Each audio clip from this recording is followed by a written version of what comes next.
Previously on Alan Wake, I'm hunted by the law. Sheriff, Wake's running. I'm giving chase. Are you seriously telling me that writer just took out my deputies? A thriller I supposedly wrote is coming true. The genre of the story seems to be shifting. It's turning into a horror story. I was told that Alice had been kidnapped, but that was a lie. We don't have his wife. We don't know where she is. Her purported kidnapper was eaten up by the dark presence before it attacked me.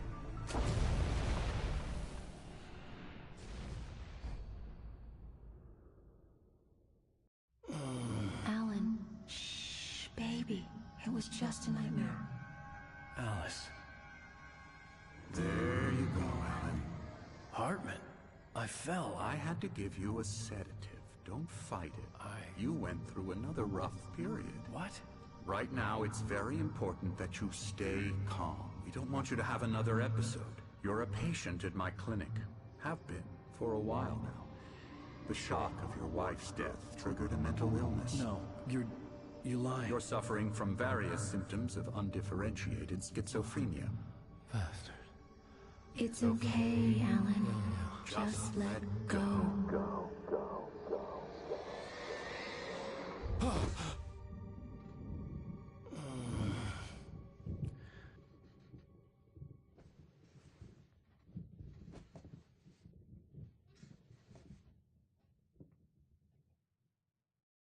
I felt groggy.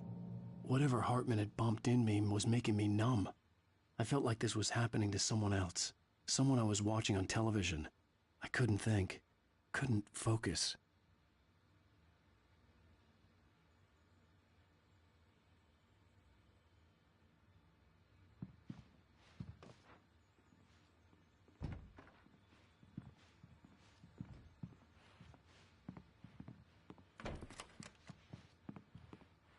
Good evening, Alan. Are we feeling better now? Feeling calm? Yeah. I see you brought your pet gorilla with you. So sure, I'm calm. I get the message. Loud and clear. Why, right. That's the spirit. You're being very brave, Alan. I understand you're confused. I would be more concerned if you weren't suspicious of me. I don't blame you for it. Big of you. Now, why don't you come with me? We'll reacquaint you with my clinic and go over everything you might have forgotten. Little walk and some fresh air? Yes, it will do you good. This corridor is for patients. Most of them aren't here right now. Jack took them out for a fishing trip, except for the ones who are particularly vulnerable, of course. I encourage creativity as a part of the recovery process here at Cauldron Lake Lodge. I specialize in treating artists. I bet you do. Splendid, Alan. I honestly believe we can get this thing under control if we work together. This way, Alan.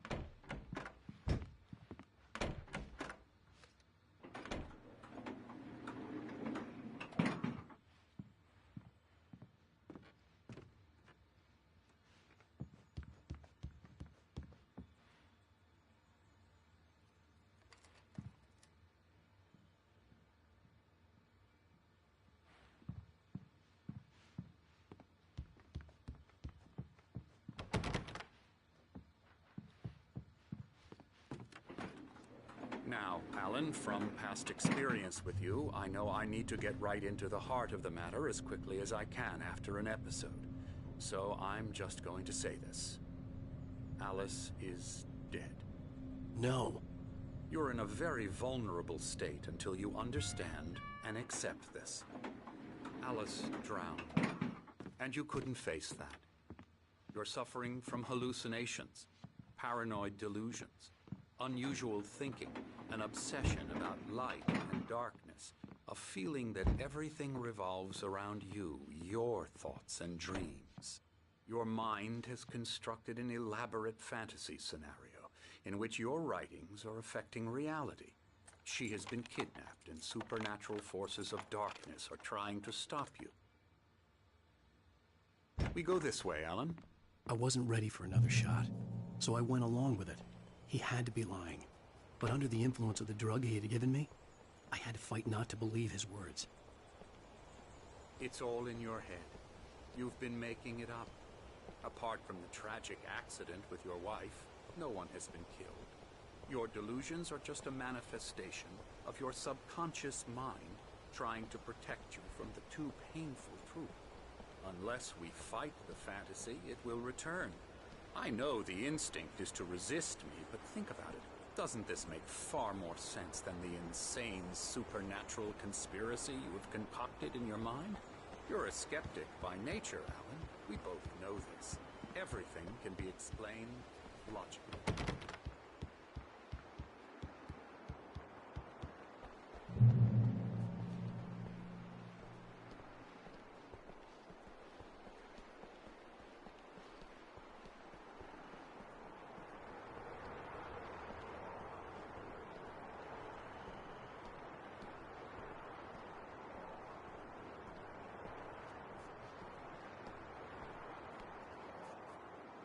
I never get tired of this view. Very inspiring, isn't it? Cauldron Lake spread below us. I could see Mirror Peak on the other side of the lake. I thought I could make out the spot where Diver's Isle had been when I arrived with Alice. Now there was nothing but waves. It seems there's a storm coming. Funny, I don't recall there being a mention of that in the weather forecast. Well, no matter. This way. Follow me. Alan, what I'm telling you is good news. Right now, we're in control. Every time you have a relapse, it gets more and more difficult to resurface from the dark depths of your imagination. Not surprising, considering your profession. Imagination is what you work with. After all your nightmares, this should come as an immense relief to you. If it doesn't, why is that? Because I'm lying? Or because you don't want to admit that you're not well? It's very natural for you to think of me as your enemy. It's part of the illness. I let him talk. After all, Hartman I'm the obviously one loved trying his to own bring you voice. out of the His world words you've echoed constructed madly for inside yourself. my head. But I dug my can't nails do it into the by palms of my myself. hands to stay You need focused. to work with me. Once you accept that, we can begin the journey towards your recovery. Come along. Let's go inside.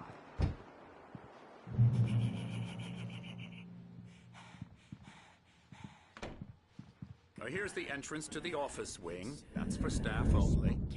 You were impressed by my trophies when you first arrived here. I do love to hunt. The great outdoors, man versus nature. It's wonderful stuff. Pretty damn wonderful, yeah. Scary, scary, scary.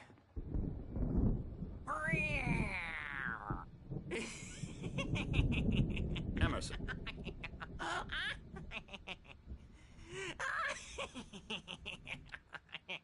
I'm a real bad dream, mister. You should be afraid of me. Don't want to run into me in the night, that's for sure. Please, Emerson. Mr. Wake is confused enough as it is. Yeah, you'd like me to go away so you won't be scared. But you can't just decide what kind of dream you have or when you have it. Emerson. Okay. Sorry. Boo. That's Emerson. We're actually making some progress with him, I'm happy to say.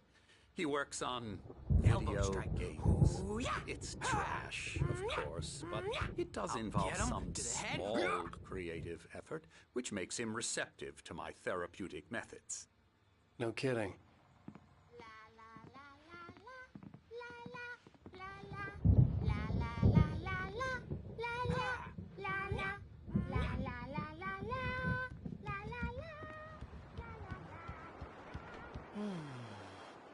Oh, hello. I've painted you. Okay. I was just struck by inspiration a couple of days ago. Dr. Hartman wanted me to paint landscapes, and that's what I was doing. But now I've been doing these things, a lot of them. The images just keep coming. Dr. Hartman likes them. He has them in his office. Yeah? He's very proud of me. He says I'm getting much better. I think I'm getting better. Well, I guess I'd better start wrapping this up. The storm is almost here. Look at that. I'd hate to be out there tonight.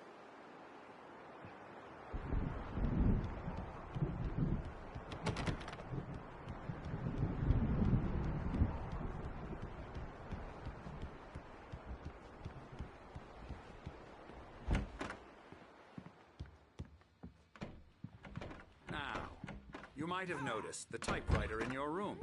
You've been writing as a part of the therapy. As soon as you feel up to it, you should continue.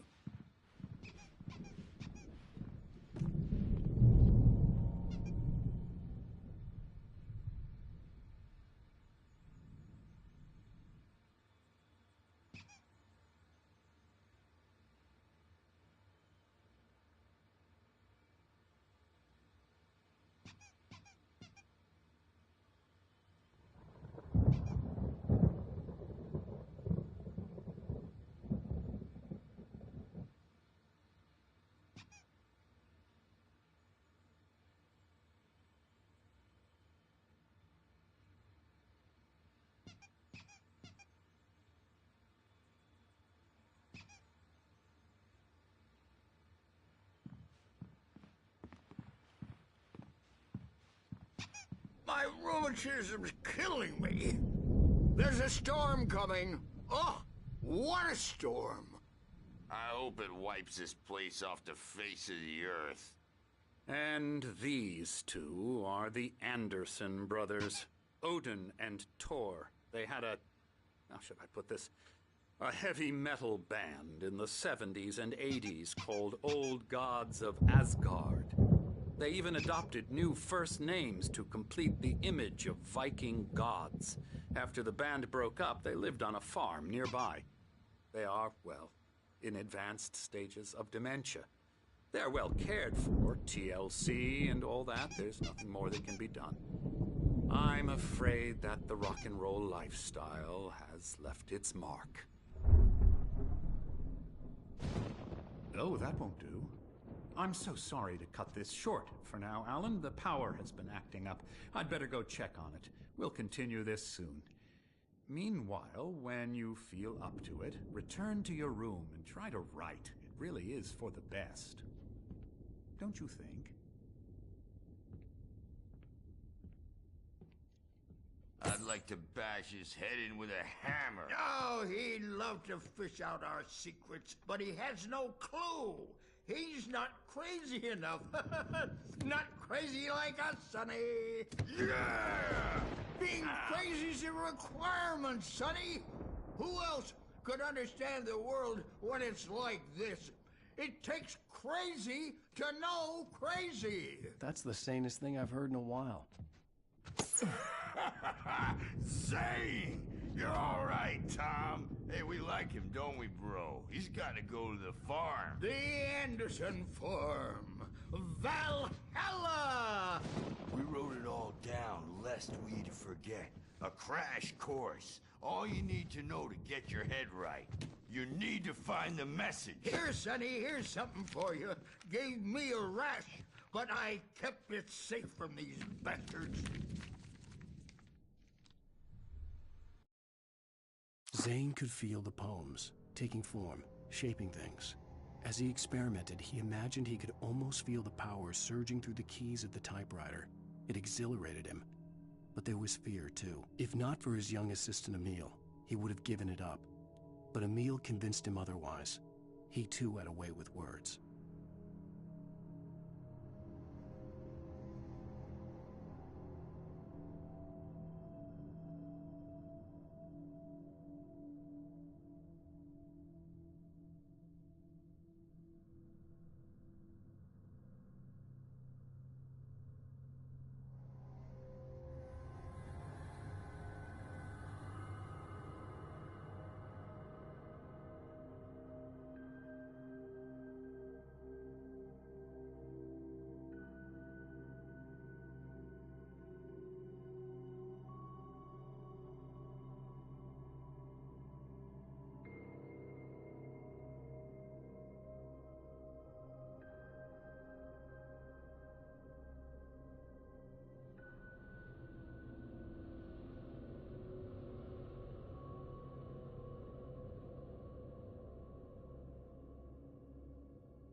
head was clearing up, or according to Hartman, I was sinking back into the fantasy. I was convinced he was lying to me about everything. Crazy or not, the Andersons made more sense. Tom, you got any booze on you? Yeah, no. We Sorry, have a guys. stash of the special stuff at the farm. Our own formula. Local ingredients. Medicine clears your head right up. Makes you remember like moonbeams on the brain. Oh, I just noticed. Leather patches on the elbows? That's not very rock and roll. Tom just lost is all. Baba Yaga got to him too, the damn witch. She used us all. Taken from all of us. Took my thunder, the witch. And my ravens, what were they? Memory and thought, the hag. She took something from you too, didn't she? That's what she does. We're better off. This place, the lake, it gives you power. If you're a creator, an artist, a god. Nightmare shifted in their sleep in the darkness of the lake. Yeah, that's the one. She makes sure it comes out twisted and wrong. Just ask the lamp lady. She knows what happened to that other rider. She's been using you, boy, and you let her. You went and opened the door for her, didn't you? Now, it was already open a crack. And whose fault is that? We're morally corrupt, disease-ridden, old and stupid. Doesn't mean he had to open it all the way, goddammit.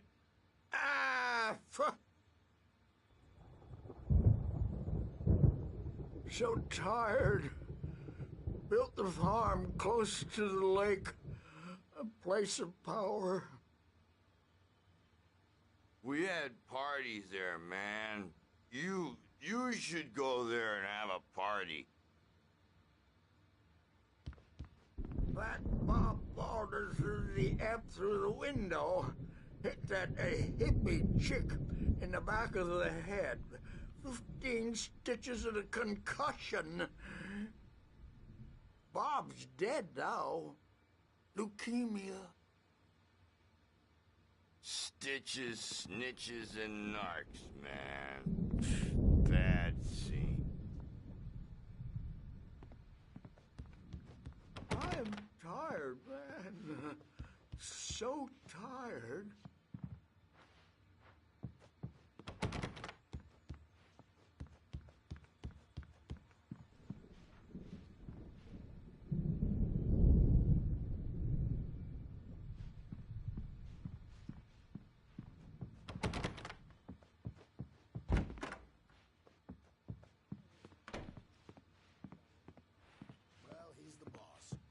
I may need a hand here later on, Birch. The storm's bound to make you-know-who jumpy. You know how they get. Gotcha. The doc's got me looking after Wake here, but holler if they get too rowdy. I'll do that, Birch. Hey, Wake, why don't you humor Dr. Hartman and give the writing a shot, huh? The typewriter's in your room. You can get to your room by those stairs, Wake. The doors were locked. Hartman and the nurses would have keys, but there was no way to get my hands on them. All dreams are only imagination. They're only in your head, and they're not there when you wake up. So you can't wake up because I'm in charge now, and I don't want to disappear. My nightmare is the publisher people who want to make a contribution so they can say they made a contribution. And then we end up with mullets in there because they think mullets are funny. But it wasn't supposed to be about mullets. And now it's about mullets. And when it's in slow motion, they call it mullet time. Hartman wanted me to write. I knew I couldn't, but I figured I should just play along for now. It was the only thing I could do with Nurse Birch watching me like a And they're hawk. not even kidding. They say it all like serial killers with straight faces. faces and smiles. My nightmare is the writers who want to make everything from the characters to the toasters talk all the time and express their feelings so they won't shut up. And the writers won't shut up either because they have feelings too. And I have to listen to them because they're not scared of me. And everyone should just shut up. Shut up. Shut up. But I don't see nightmares anymore because I'm too scary for them. I take 2 pills every morning and 1 with every meal and 4 when I go to bed. And that makes me the scariest nightmare of all.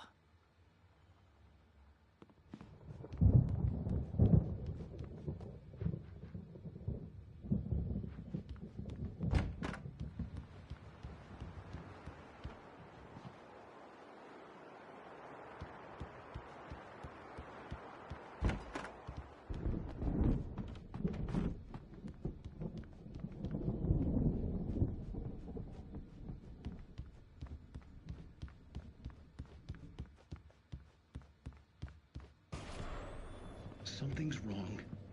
I'm not myself. It's hard to think that there's a shadow inside my head. I can only focus on writing. Everything else is a blur. I'm trapped in this cabin. Have been for days, but it's always dark outside. My editor is real. I saw her again. She's not human. It's not human. A dark presence is wearing the old woman's face. She was covered in clinging shadows. There's a hole in her chest where her heart should be. I think I've made a horrible mistake. I don't think I'm any closer to saving Alice. It's been lying to me, using me to get the story it wants, and the story will come true.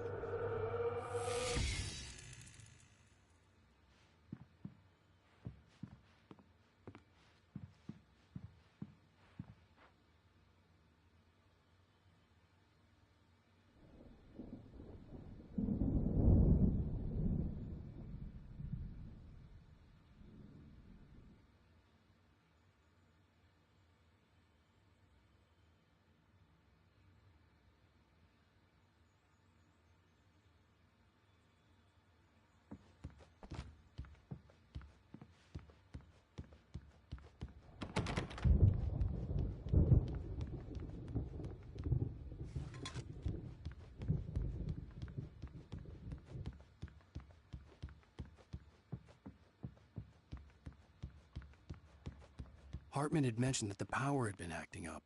Maybe that was the reason for the generator and the work light on the balcony. The generator hadn't been activated, and there was no key.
The white glare of the blank page in front of me hurt my eyes. My hands began to shake uncontrollably. Everybody, calm down. Put that down. Bert, I need help.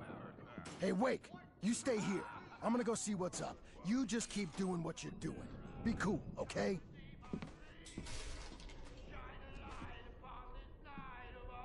I didn't know what the chaos was all about, but it could be my only chance of getting out of here. Here it comes. I don't My know. hammer's up. Here's a friendly poke from Mjolnir, wench. Oh, afraid of the crazy. Hartman kept talking, giving Barry the grand tour, clearly proud of the place. He went on and on about his hunting trophies, and Barry was impressed. But he was here on business. He raised his voice, cut through the monologue. Hey, Hartman, where's Al? Hartman stopped in mid-sentence, annoyed at the interruption. He nodded at the hulking orderly standing nearby. The man smiled and clapped a practiced hand on Barry's shoulder. Brothers, are ya? Not so weak now, are we? Well, things are unraveling. Sinclair looked fast, bad. aren't they? That wasn't a love tap. The crazy old fart hit her hard.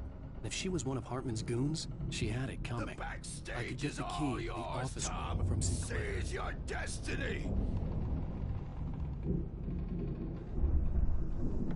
I had to get to Hartman's office. He had taken all my manuscript pages. That's where he'd been keeping them. Maybe you could come out and beat our wrinkled adult diapered asses for us, since you're so tough, Birch. We were on the road, man! You think we haven't seen punks like you before? Mortal knave!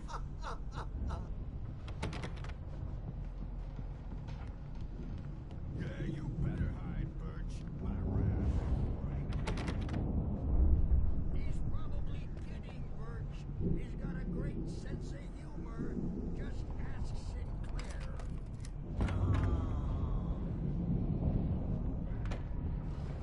Let me out of here! Hartman, do you hear me? I'm gonna stew your crazy quack ass to shreds! Seriously! The photo on the wall caught my attention. In it, the clinic staff was standing outside the lodge. I knew the man next to Hartman. He was the kidnapper. Hartman had been playing me all along. Is that how you wanna play it? The markings on the tape said they were recordings Hartman had made at the sessions with his patients. I saw Alice's name on one of them. For a moment, I couldn't breathe right. Now, Mrs. Wake, can you tell me about Alan's problems? He's more and more out of control all the time. The parties, he's so angry all the time. He's getting violent. Do you mean with you? No, not with me. No, never. Sometimes I almost wish Alan would take a swing at me, because at least that'd lead to a conversation he couldn't just march out of. But no. Alan doesn't really sleep. And the work, well, he's not writing at all. He sits there for hours and just gets more and more frustrated. And I can't talk to him. Yes. Tell me, Mrs. Wake. What would you say to him if he'd listen? I don't know. I want to say, I look at you, and it's not you. Just some stranger who resembles you. Looking out from behind your eyes. And I don't like that guy much. And now it's all gonna go to hell. But you don't ever say this. No. I've tried, but he's not listening. He's too deep in his own problems. Always going on about something else.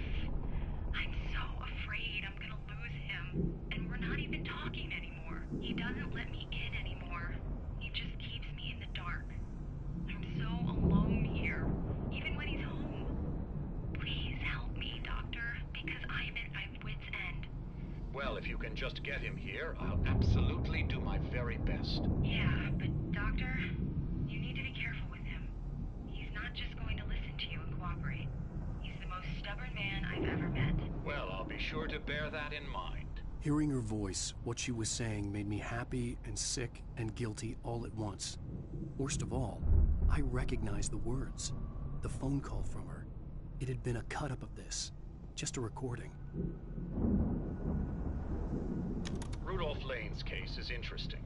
He was completely blocked, and frankly, I was about to discard him as useless. However, once Wake arrived and started writing, something changed in Rudolph. He's producing extraordinary work, increasingly dark pieces. Unfortunately, he doesn't respond to direction at all, and it's my belief that he's not so much a creator as an illustrator, perhaps, a recorder of sorts. I hadn't considered the existence of such a role before, let alone its implications, but the paintings he has produced are informative. At least he's easily controlled and useful. I wish I could say the same about Wake. It's frustrating that the best subjects are always so damn difficult to deal with. Not buying that. I was tailing Wheeler, and this is the only place he could have gone. That means Wake is probably there too! Agent Nightingale, this is private property, and I will not allow you to disturb my patients. Yeah? I can get a warrant. How'd your fragile little patients like that? Oh, I'm thoroughly intimidated by your mighty authority now, Agent. Listen, you smug snob. How would you like it if I busted through this gate and knocked you around a little? Agent Nightingale, first of all, I'm recording this conversation, so you might want to watch what you say. Secondly, you're not dealing with a hick now. I know the law, and if you can get a judge to grant a warrant, I'll be glad to cooperate. But you won't get one. Be advised that any further communications with me are to be made through my lawyer. I don't believe this. Good day, Agent. Yeah.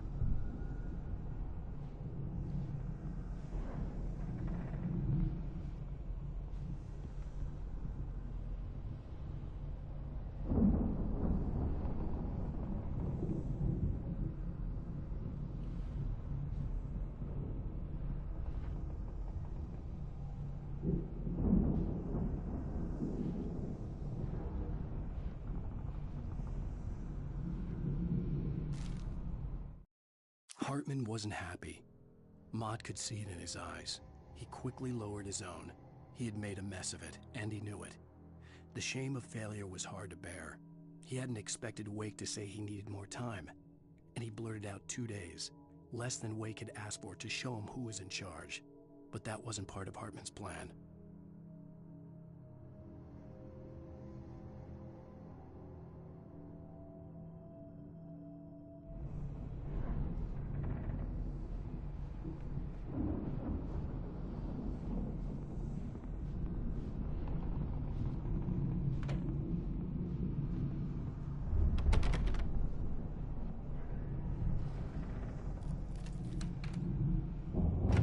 Barry?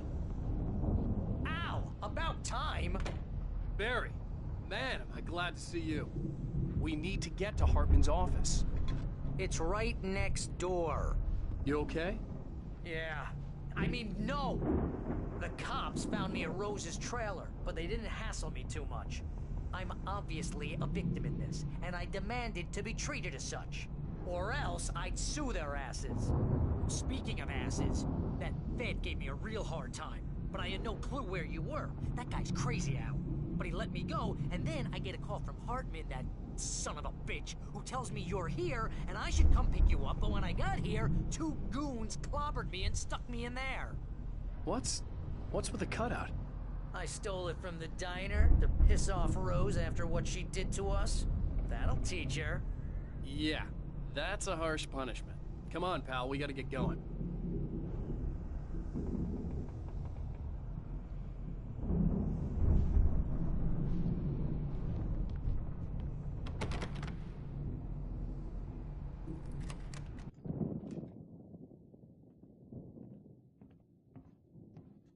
These were all the pages I had on me.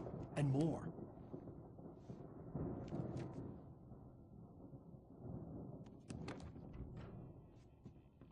Alan, please. You're sliding back into the... Tell me one more lie and I'll shoot you in the face. Ah, well, it was worth a shot. Really, Wake, come on. Let's work together on this. You have no idea... Hartman, shut up! Barry, get out of here. I'll catch up with you. Get a car. Oh, Al, let's just... Go! Wake, listen to me. This is a mistake. Don't you see? Together we can create something absolutely wonderful. With your ability and mine.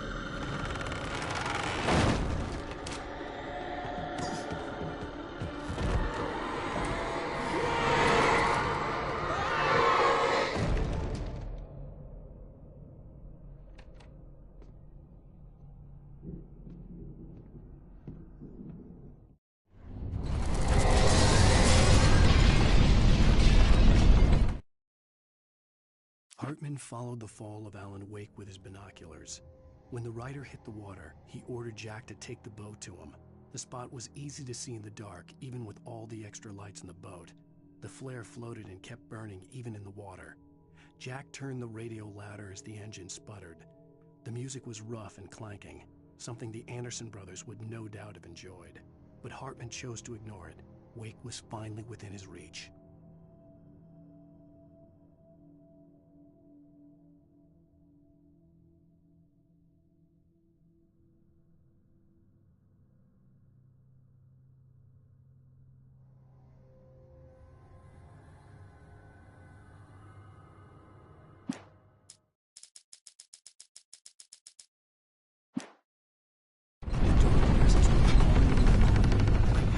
A way out.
Hartman knew he was no creator. He had no ambitions on that front, and he certainly didn't want to end up like every artist he had worked with here, damaged in ways that were hard to describe, or worse. It was enough for Hartman to maintain creative control and provide direction, to be a producer. That was what most of these people were in need of anyway. Of course, suitable subjects were few and far in between.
The car, but the gate's locked. You're gonna have to go through the hedge maze over there.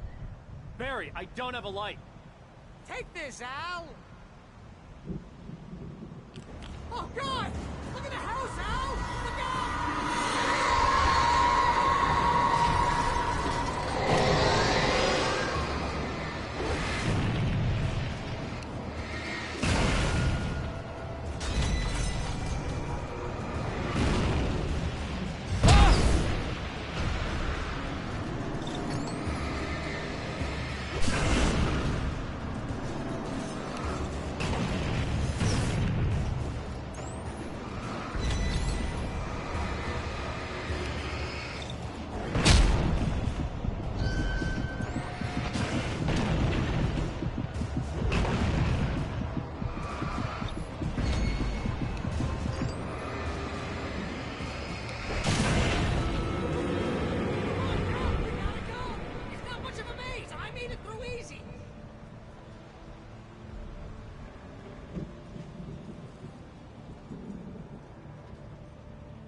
I stared at the Viking paraphernalia that littered the area, surrounding an unlikely centerpiece. A full-size stage complete with an impressive sound system with all the trimmings, including a dragon. It took a special kind of crazy to build something like this in a remote field. When the sky split open with a deafening boom and the music started blasting, it felt strangely appropriate.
Hartman hurried down the corridor. He had disliked leaving Wake when he was surely at his most susceptible to therapy.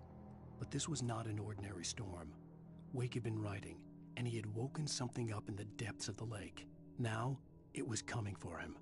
Hartman had naturally prepared for a situation like this. The idiot brothers would keep Wake distracted while Hartman double-checked everything, just to be sure.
Mott knew that Wake was smarter than him. Wake had more money, a beautiful wife, everything. And Hartman said Wake was important. That made him better than Mott. But Mott was calling the shots now.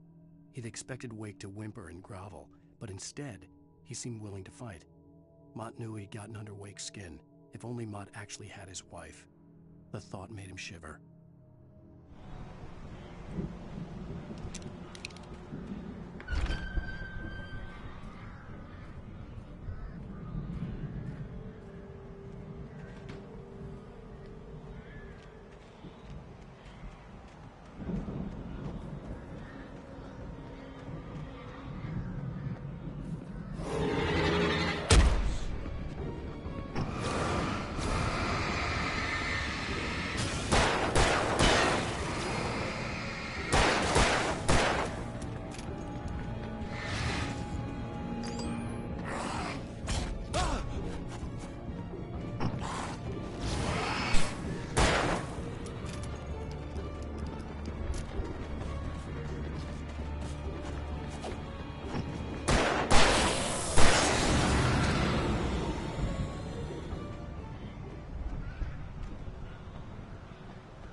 For the moment, Barry was just glad he had survived the fall.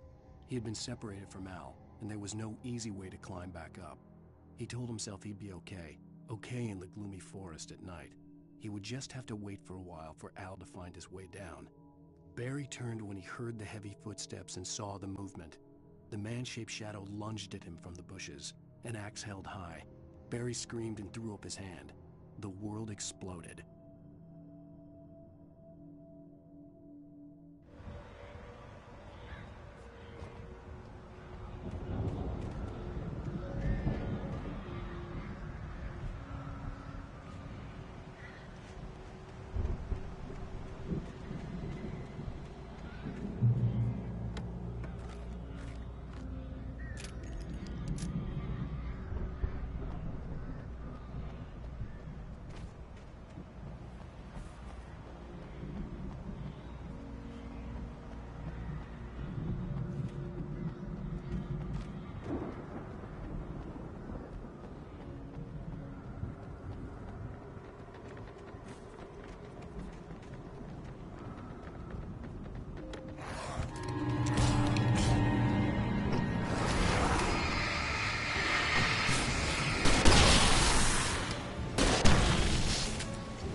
Hartman watched as Wake's features slackened.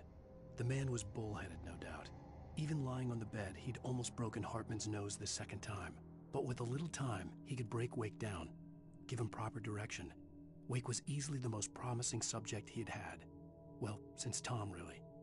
"Sleep well, Alan," Hartman whispered with a smile. "Let me take care of you." He sniffed hard to clear his throbbing nose, swallowed blood, and barely tasted it.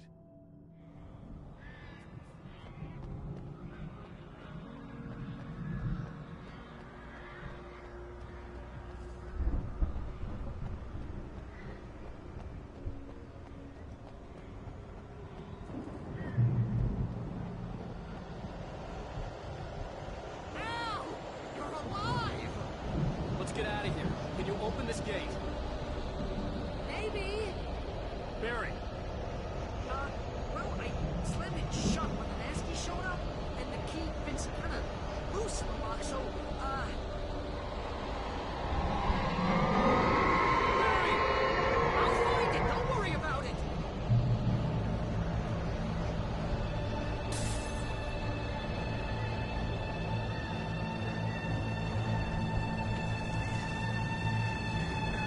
Hurry up, Barry! I'm on it!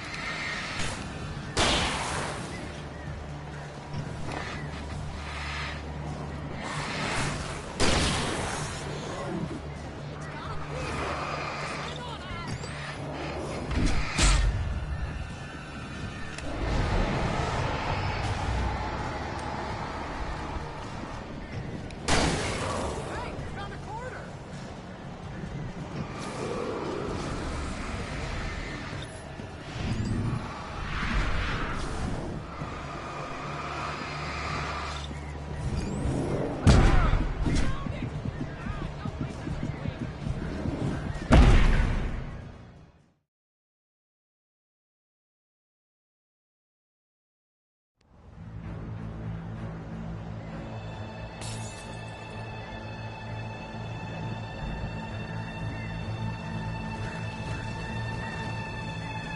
Hurry up, Barry!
Hurry up, Barry!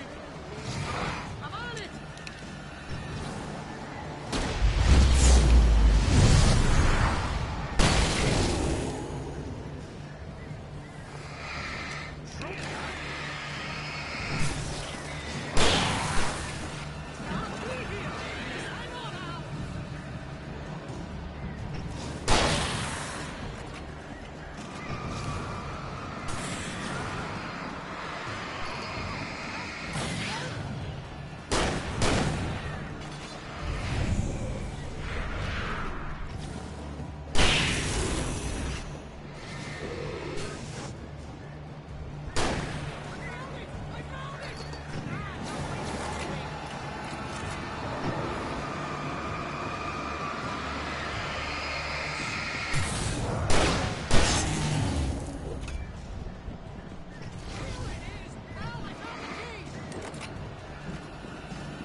Hurry up, Barry!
tell me we're headed for the nearest "You're now leaving Bright Falls. Come back soon" sign. We're going to the Anderson farm. I knew you were gonna say something like that. You know what? You owe me big time for this. When this is through, if we make it, I don't care what anybody says, I'm done with darkness. You're gonna buy me a tanning bed as a gift, and I'm gonna live in it.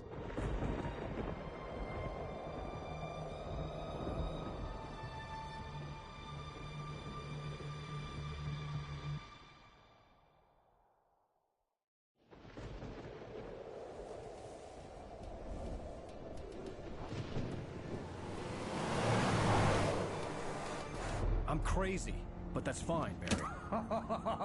Oh, you got that right, Al. You're barking mad. You are by far the craziest... But maybe that's inevitable when you deal with crazy stuff like this.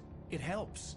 This is happening, Barry. Alice, they never had Alice. She's trapped in the darkness at the bottom of the lake, but she's not dead. Al, how can you know that? I know, Barry. I can... Al, No, listen. I can bring her back. I can find her. There's something special about this place. The lake, it does something to the works of art created here. It makes them come true. But there's a catch. The dark presence, whatever that thing is, twists it to its own ends. That's why all of this is happening. It's using my manuscript to take over everything. Al, I believe you. It happened to Thomas Zane before, it happened to the Andersons. I believe you. Crazy or not, you're not delusional. Weird shit's going down. That's a fact. I'm on board, man. I'm with you. The Andersons knew about it, but they were too far gone to tell me with all the drugs they were on. But they wrote it down. There's a message somewhere at their farm, Barry. We just need to find it. Look out!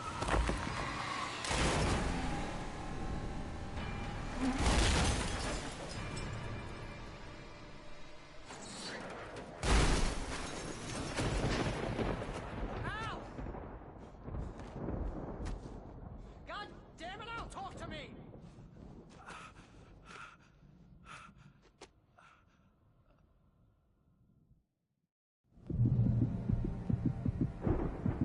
I had lost my gun in the crash.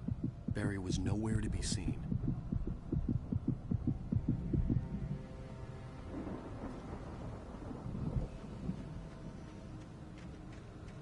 Barry! Barry! Oh, man, you're okay! Jeez, it's good to hear your voice! I was trying to get out of the car, but the ground gave way! Man, what a drop! But don't worry, your cutout is fine. Forget that! Are you okay? I hit some bushes, didn't get a scratch. There's no way you can climb down, though. It's like a sheer wall.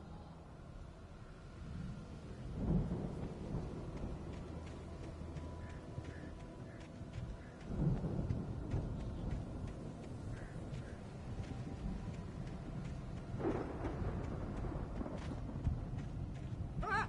Al! There's something moving down here! Barry, it's a taken! Use a flare, Barry! Oh! Yeah! Barry, are you alright? I'm good, Al! I'm great! Guess you never messed with anyone from New York City before, huh?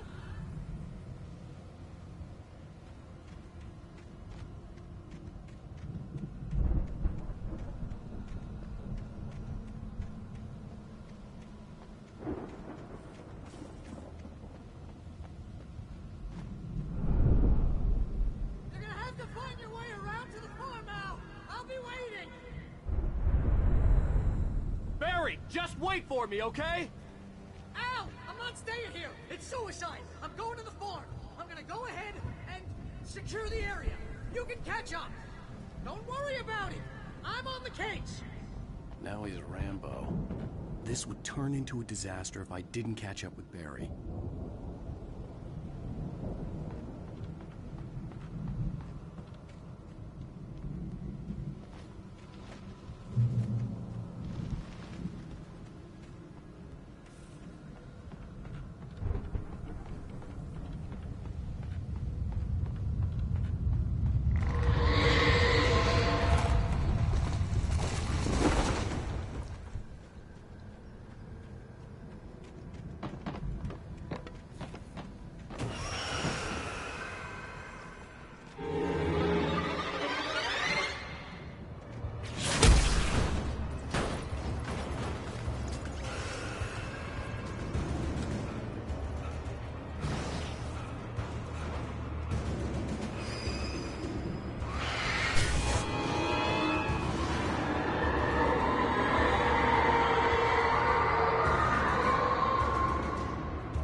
When he stopped the car at the Anderson farm, Walter felt relieved. Oblivion was close at hand. The brothers wouldn't miss a jar of moonshine or two in the booby hatch. But then he saw the man on the porch, and he knew who it was.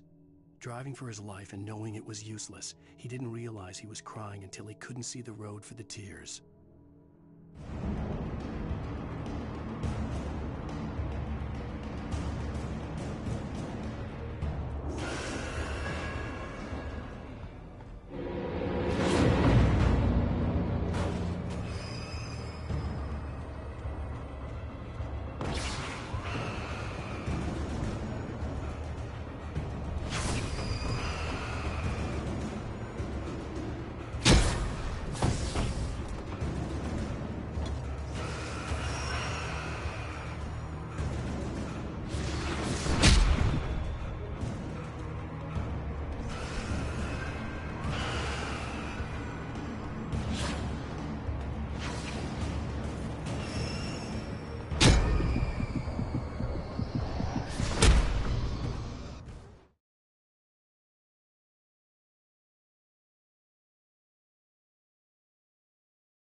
Shadows crawled over the gate. I needed a light to destroy them to get through.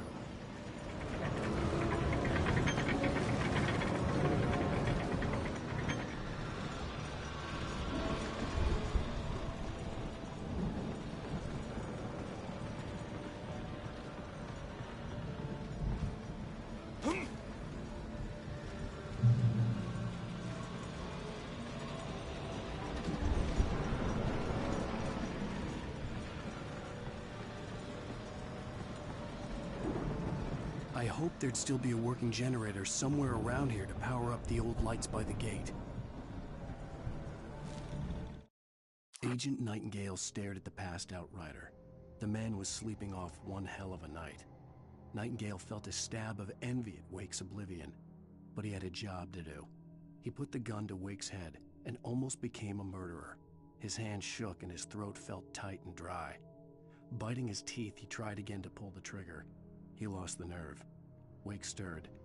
Nightingale would have to settle for an arrest.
I could sense the movement in the woods ahead. Facing the enemy without a weapon was dangerous, but I had no choice.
I could sense the movement in the woods ahead.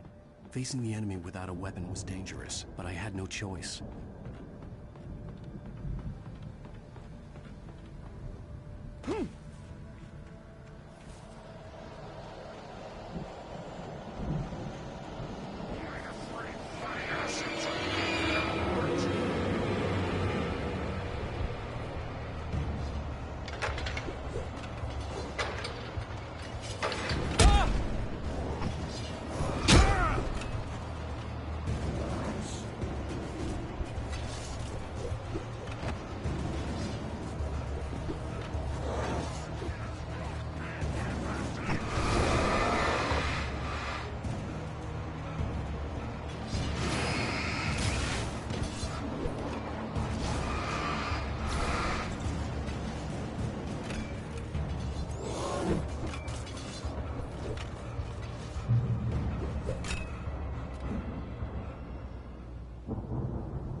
Was driving away from the farm, headed in the same general direction as I was.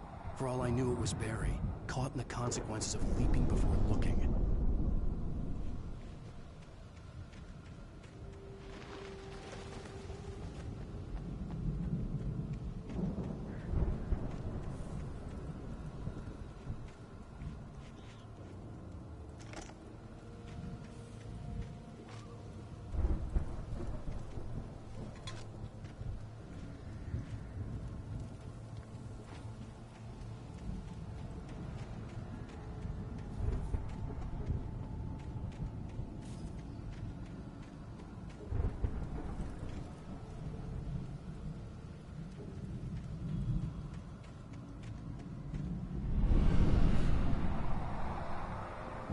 Was heading for the cabin up ahead. It wasn't far. If it was Barry, I would see the damage soon.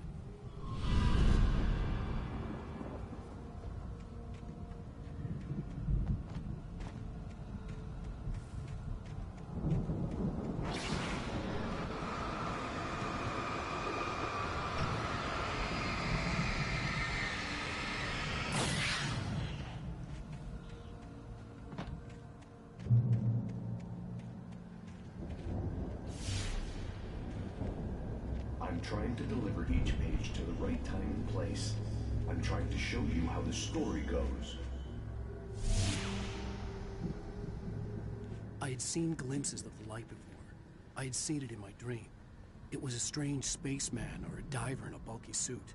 He was the one who'd been placing the pages on my path.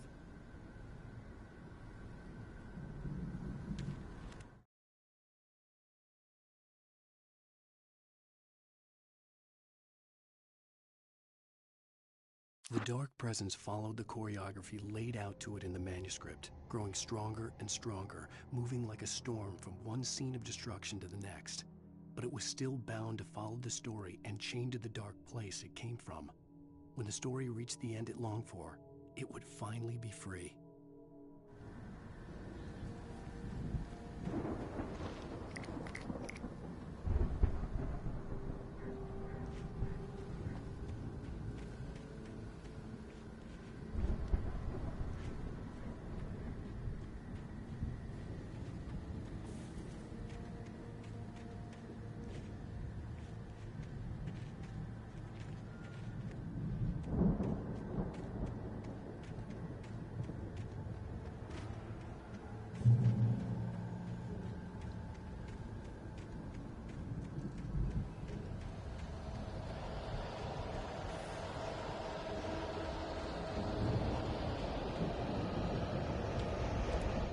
The storm raged on as the Anderson brothers walked unsteadily away from the clinic with the other patients in tow, knowing that this time they wouldn't return. The darkness around them seethed with horrors, but Tor and Odin were unafraid. Their eyes glinted with guile. They knew every secret path, and there was blood on their hands. They had fought these shades before.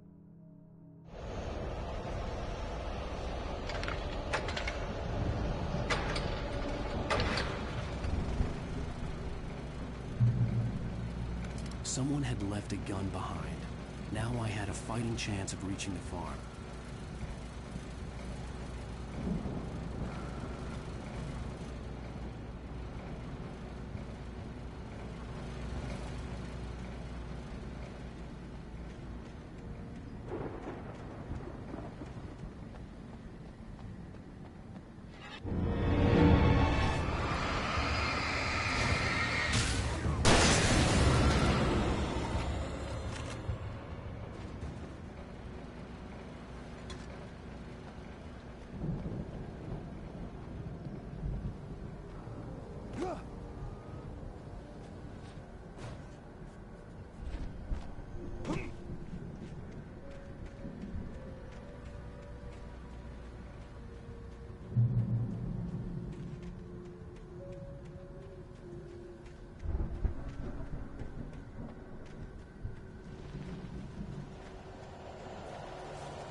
I could see the car, but there was no sight of the driver.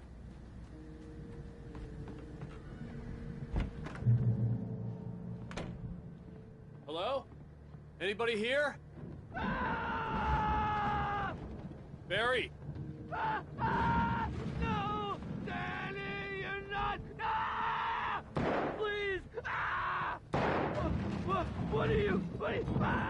No! Don't! I'm sorry!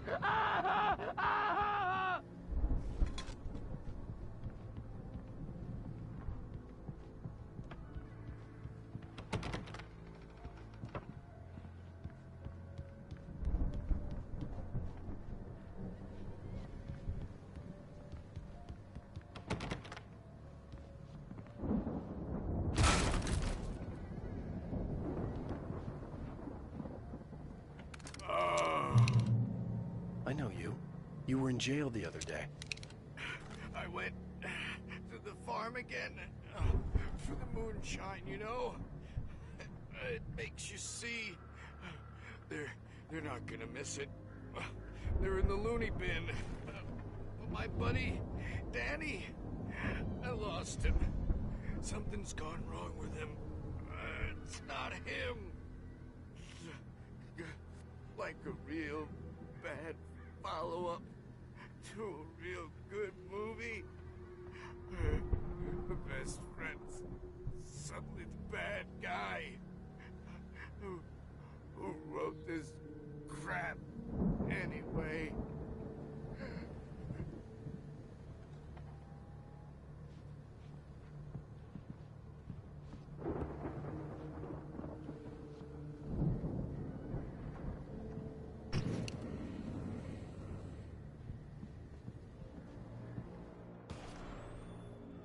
I've run through every possible course in my head. If I continue like the Dark Presence wants me to, the story I'm writing won't save Alice. It's a horror story, and it's going to kill her, and me, and everybody in this town. No one will survive. Darkness will consume everything. This is what it's wanted all along. It will be free, unstoppable. It used Alice to get to me, dangled her in front of me to keep me going. It was never going to release her. I'm going to change this. I'll escape. I've written myself into the story. I'm now the protagonist. This feels like a terrible risk, but it's the only way to save Alice. I'll be bound by the events of the story just as much as anyone else who's been woven into it. The story must stay true for this to work. There have to be victims along the way, near escapes, cliffhangers. In a horror story, it can't be certain that the hero will succeed or even survive. He almost has to die. I'll write my own escape into the story next. I need help. Zane's going to be the one who'll help me. I'll make it happen.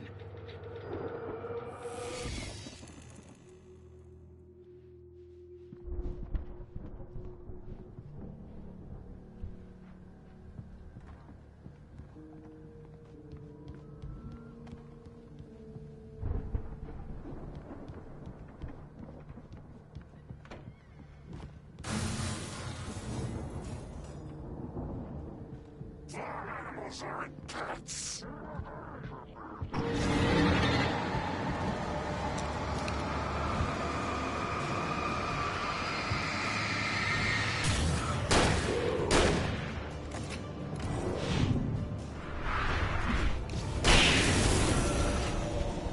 Let me guess. Danny, huh?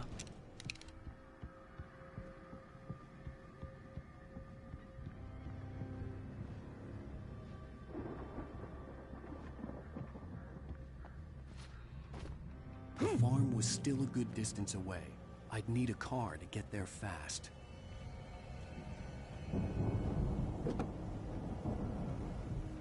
If Barry wasn't up here, he was probably in trouble down at the farm. For a moment, I felt bad for doubting him. After all, I'd made it this far myself.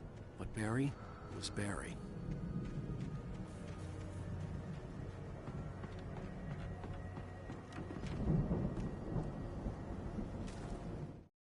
For a moment, Hartman considered strangling the idiot.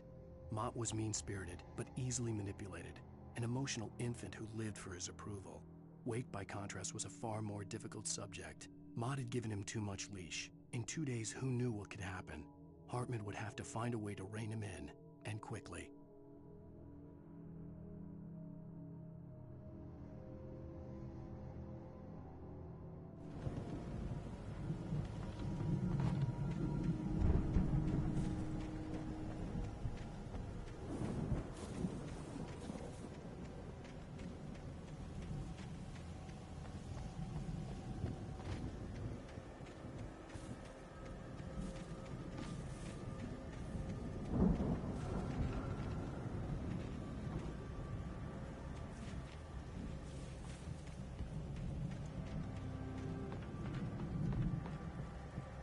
The front door was locked.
as I'm sure everyone's noticed, that storm we all felt coming is finally here.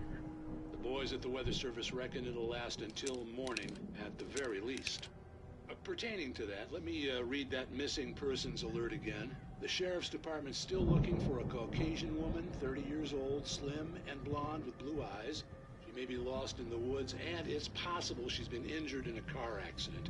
If you see her, please make sure you get her indoors and call the sheriff. It's bad weather to be caught out in, so if you see someone in the area who maybe looks a little confused, give them a hand, all right? This is Pat Maine on KBF FM, hoping you're all safe and warm tonight.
from my door!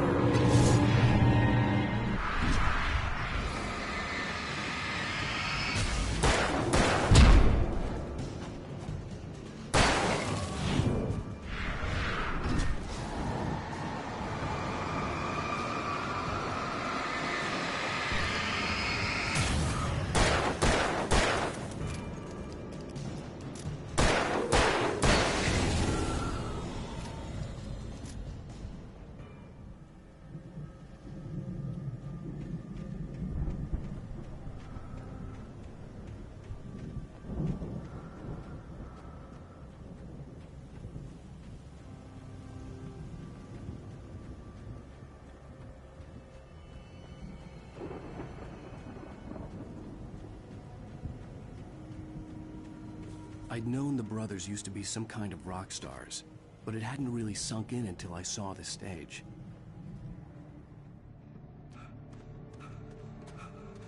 Ow!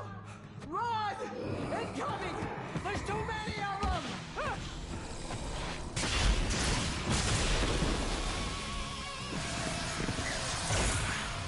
God damn!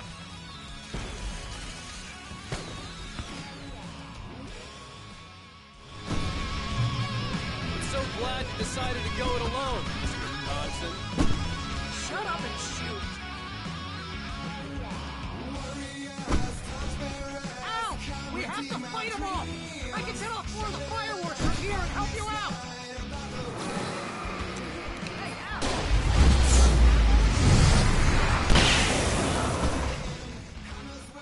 Ow! Hold on! I'm trying to get the stage lights on!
Bright Falls, rock and roll capital of America.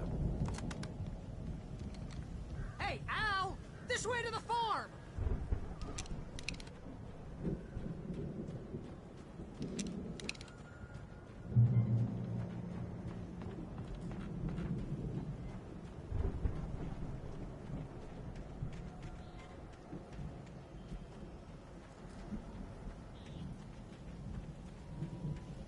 See, bestseller, no reason to worry. Your cutout's good as new, right where I left it. I'll come back for it once we have the place secured. Yeah, that's been my biggest worry all this time. We need to get this thing moved out of the way. This is as far as I got before they ambushed me.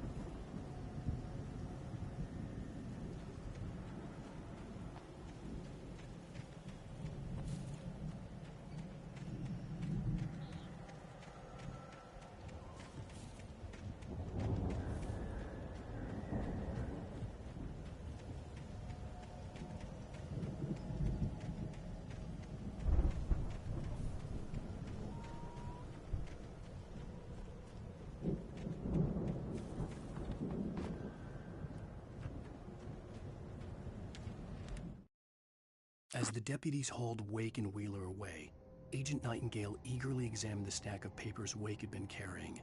It was incomplete, a collection of random pages, but there was enough. He saw his own name in there, among others. His hands shook with emotion. Finally, it was proof. He had been right all along.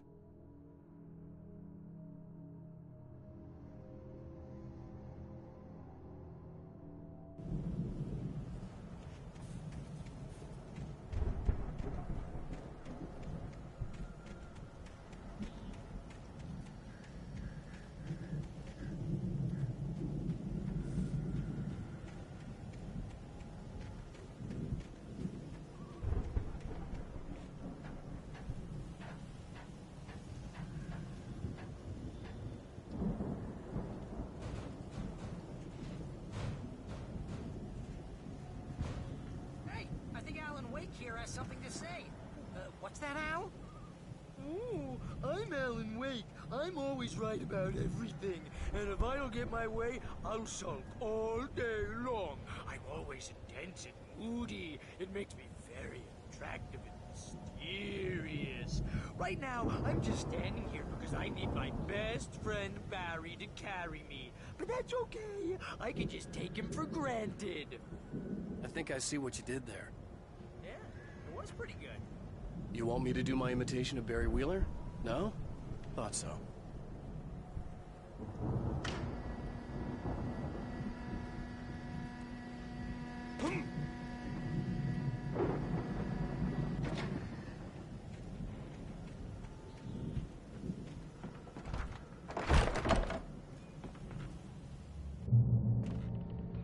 Wow! You look at that thing, Al! They really went all out with this Viking crap, didn't they? Look at all this stuff. They must have done okay for themselves, so how come I never heard of these guys? Sleep.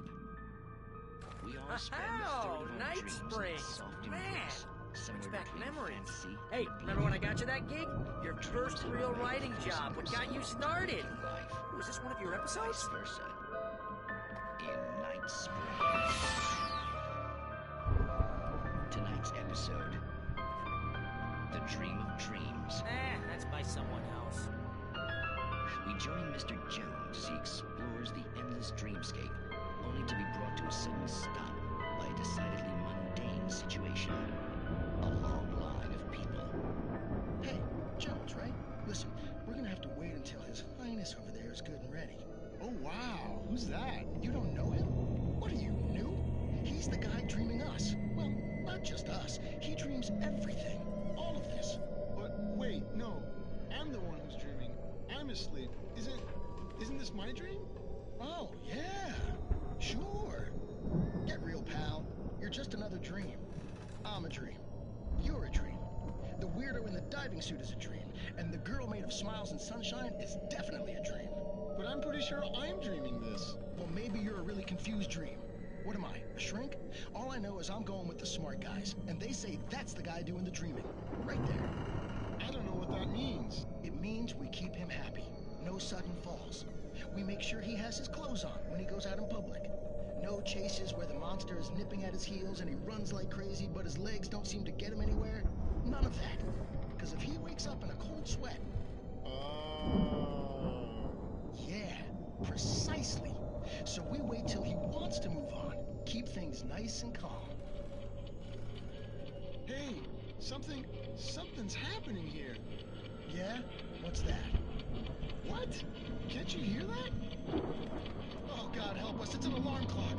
Oh, it's you, isn't it? Please, man, I got a wife and kids. Wait, no, wait.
It's 1976. Madness reigns at the Anderson farm. Contrary to all logic, the headiest ingredient of their moonshine is unfiltered water from Cauldron Lake. The Andersons feel like gods. Odin can't stop laughing. He contemplates cutting his eye out. Tor runs across the field, naked, shrieking, hammer in his hand, trying to catch lightning. Their songs have power. Something ancient is stirring in the depths, coming back.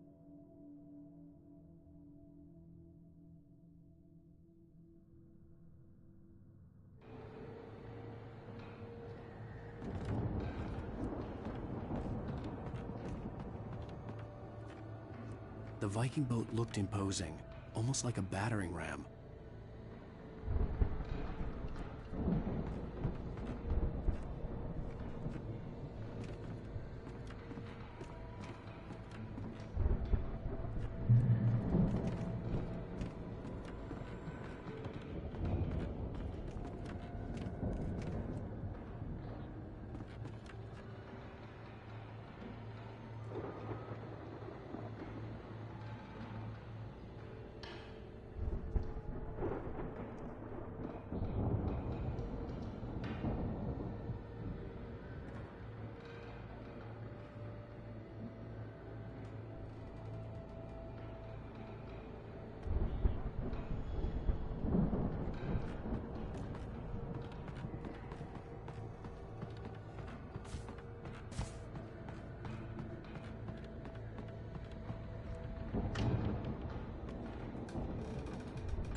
Those geezers had quite a production going on.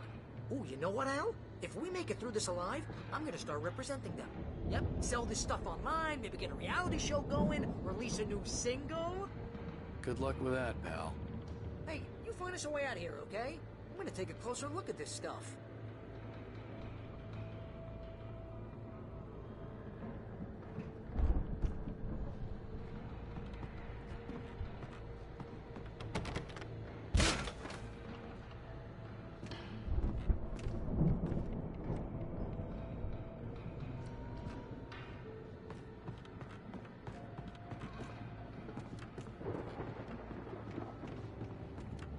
Be careful, Al!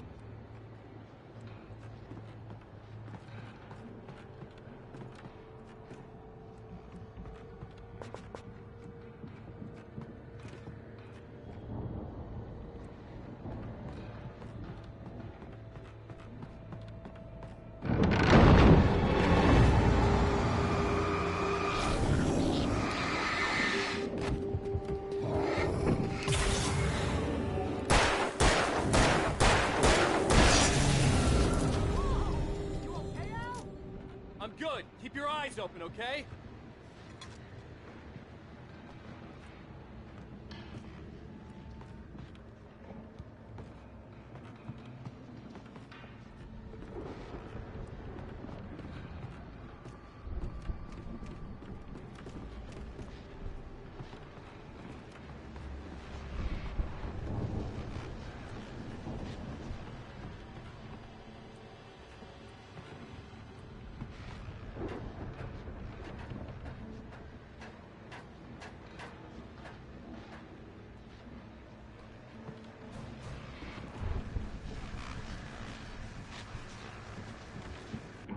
As you regular listeners know, I tend to work through the night, but I'm not the only one.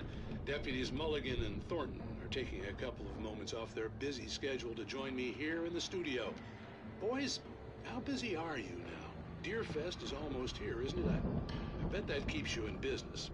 Pretty busy, yeah. Actually, Pat, we've been real busy with other stuff, which concerns an ongoing investigation. We can't talk about that, Thornton. I wasn't gonna say anything. I was just saying we got, other irons to fry. And how would you compare your workload to last year's? Things have seemed relatively peaceful to me, but people do tend to get a little wild this time of year. Oh, it's wild, Pat. It's pretty wild. There's been all sorts of trouble this year. Vandalism, fighting, public disturbances. A lot of people gone missing, too. Yeah, it's pretty much the usual stuff, Pat. Just, a lot more of it.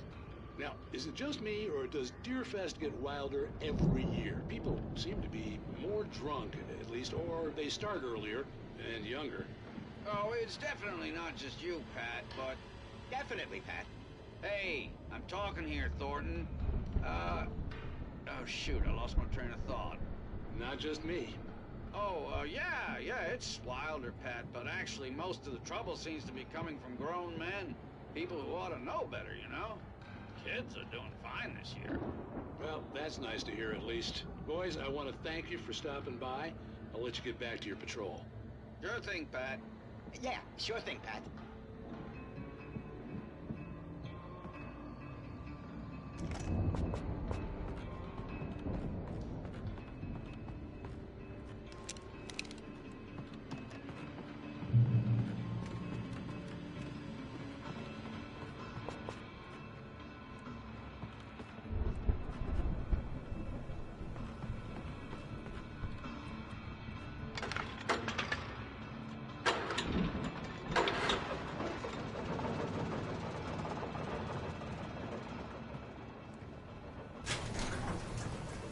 I could see the building that had to be the Andersons' home on the other side of the field. It wasn't far now. I wasn't worried about trusting the ramblings of two burned-out geriatric wrecks. They had the goods.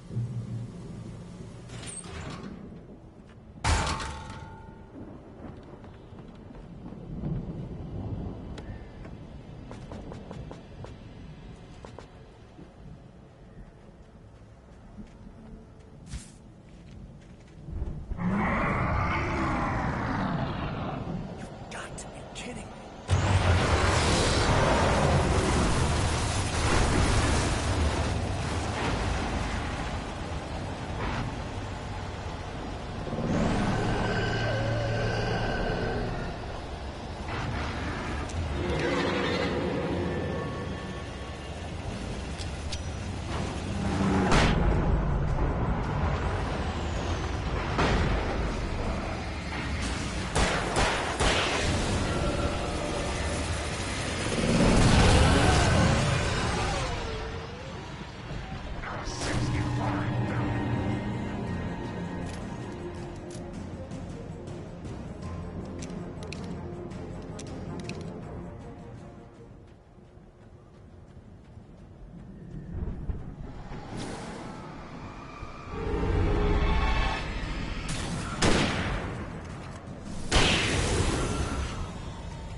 anybody? Yeah, it's me. Hang on.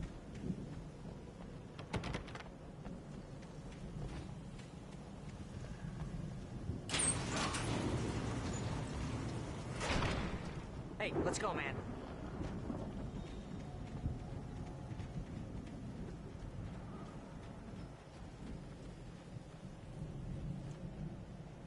I think we're gonna have to work together to open this gate. It's pretty heavy. Hey, I think that's the farm on the other side of the field. We're almost there. This farm is a crazy place for crazy people. We should feel right at home then.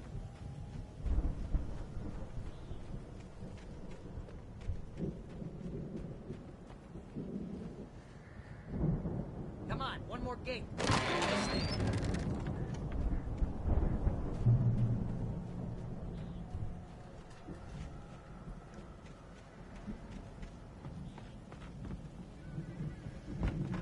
The lights are out. Guess we better check the fuse box.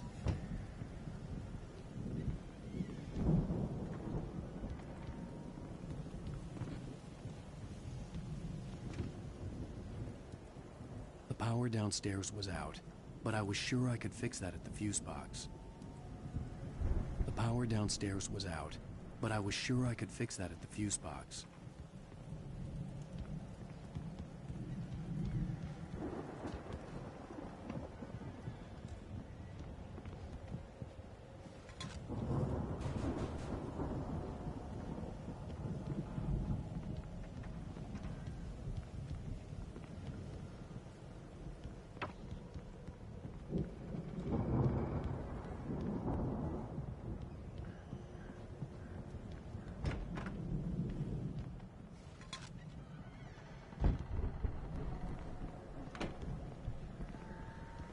You know, this place looks kind of lived in.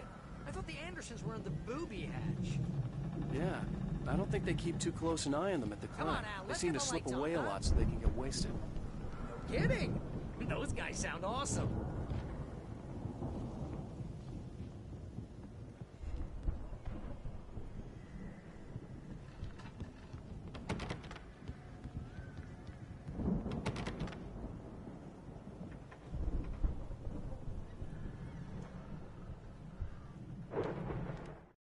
Again, Alice's screams rang in the stillness of the night.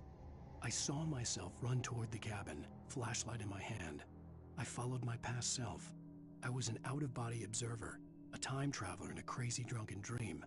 This was the beginning. The night Alice had disappeared. The mystery of what had happened during the missing week was about to reveal itself.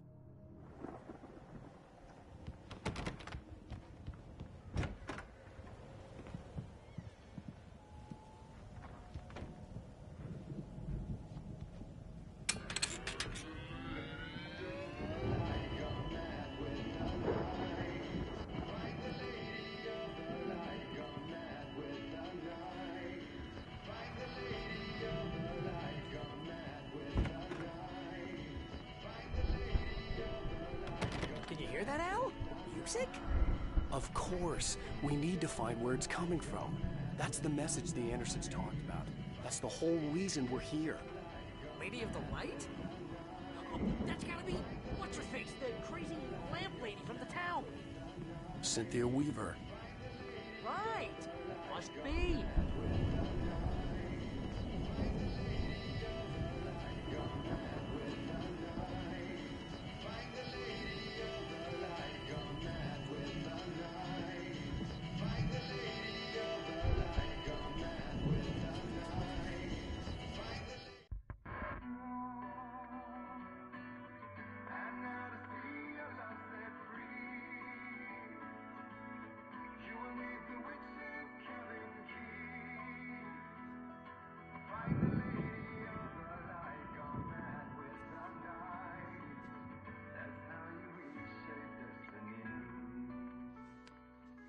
Okay. We need to find Cynthia Weaver. We'll stay here for the night and head back to town as soon as it gets light.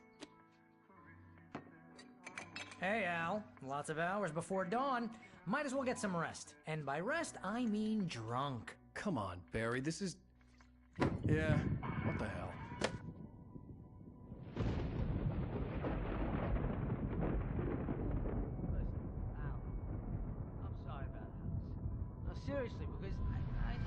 don't get along, but we're gonna find her, right?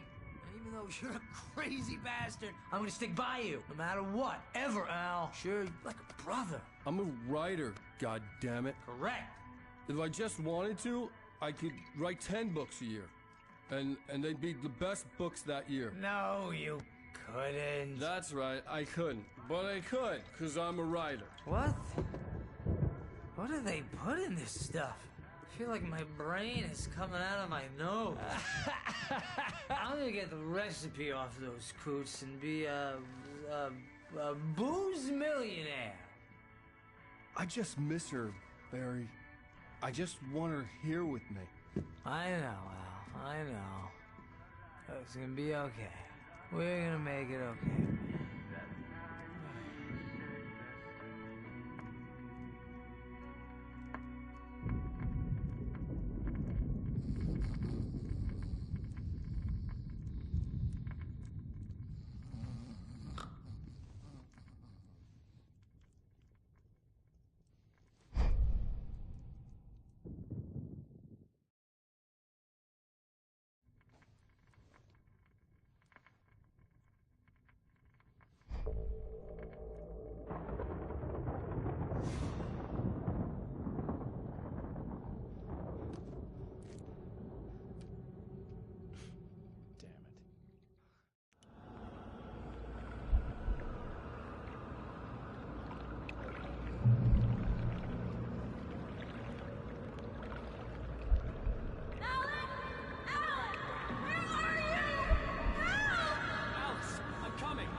It was a crazy, drunken dream, and yet it was more than that.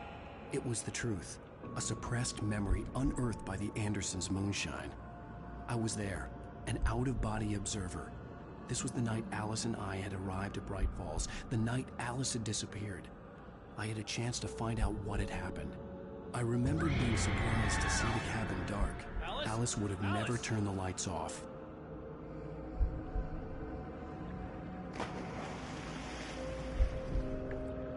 I remembered thinking I caught a glimpse of her form underwater, sinking into the darkness. Beyond this lost memory, there was nothing. I had to follow the footsteps of my past self to find out what had happened that night. Diving after her was the last vague memory I had of that night. After that, the next thing I could remember was waking up behind the wheel of the crashed car and finding the first pages of the manuscript.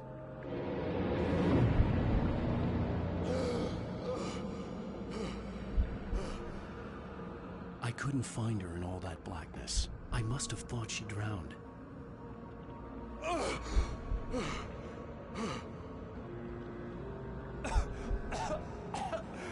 Alice! Jagger had Alice, and so she had me. Alice!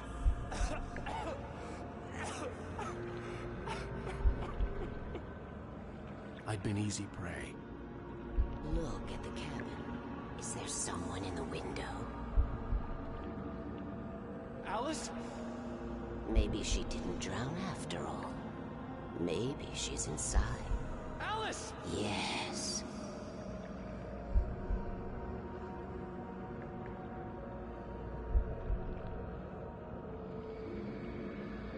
The dark presence had touched me. She had dug her nails into my brain and used me, made me her puppet.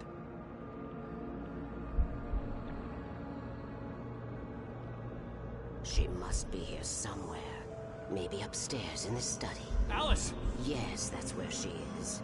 You can apologize. Alice! You'll laugh at the whole thing together and put it behind you.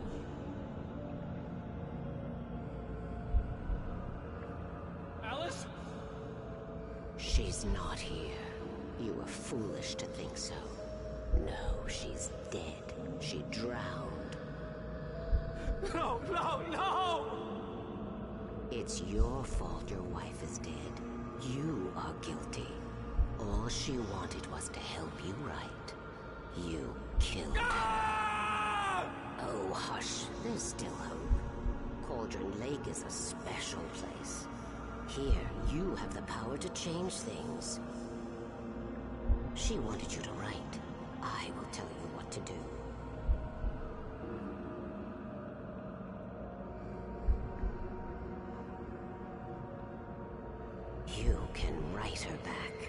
The story will come true, and all will be well again. She had Alice, and the manuscript was the ransom for her.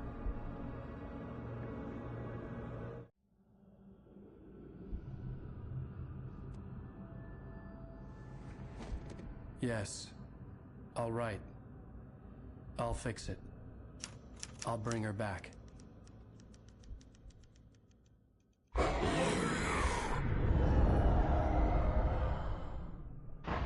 No. I wrote it. I remembered it all now. In the dark, I'd written for days, a week, almost a complete manuscript of a novel entitled Departure. Jagger had been my editor, whispering in my ear, making sure that the unfolding story would make her more and more powerful. I thought I was saving Alice. Even with the cobweb she put in my head, some part of me had been aware enough to write my escape into the story, to bring a light into the cabin to release me before I could finish, to interrupt the horror story before the ending, where darkness consumed everything and everyone. Zane was weak and far away, but I had written him into the story, and his light had been enough to set me free. It isn't here now. I'm here because it was written. I brought the light to set you free. You must hurry. It will know I'm here. It will be back soon. It stole the skin of my Barbara a long time ago. She looks so old.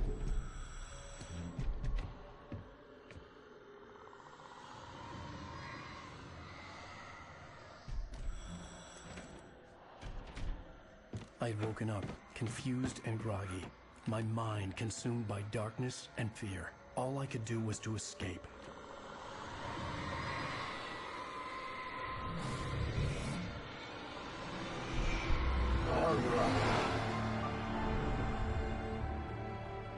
The week spent in the cabin had taken its toll.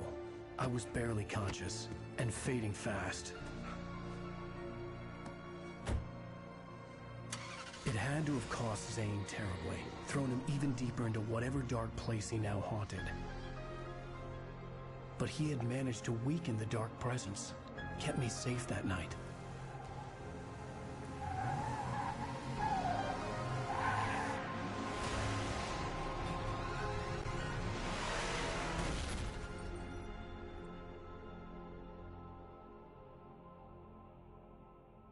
I wrote it. It's my fault. That's right, James Joyce. It's your fault, and you're gonna pay for it.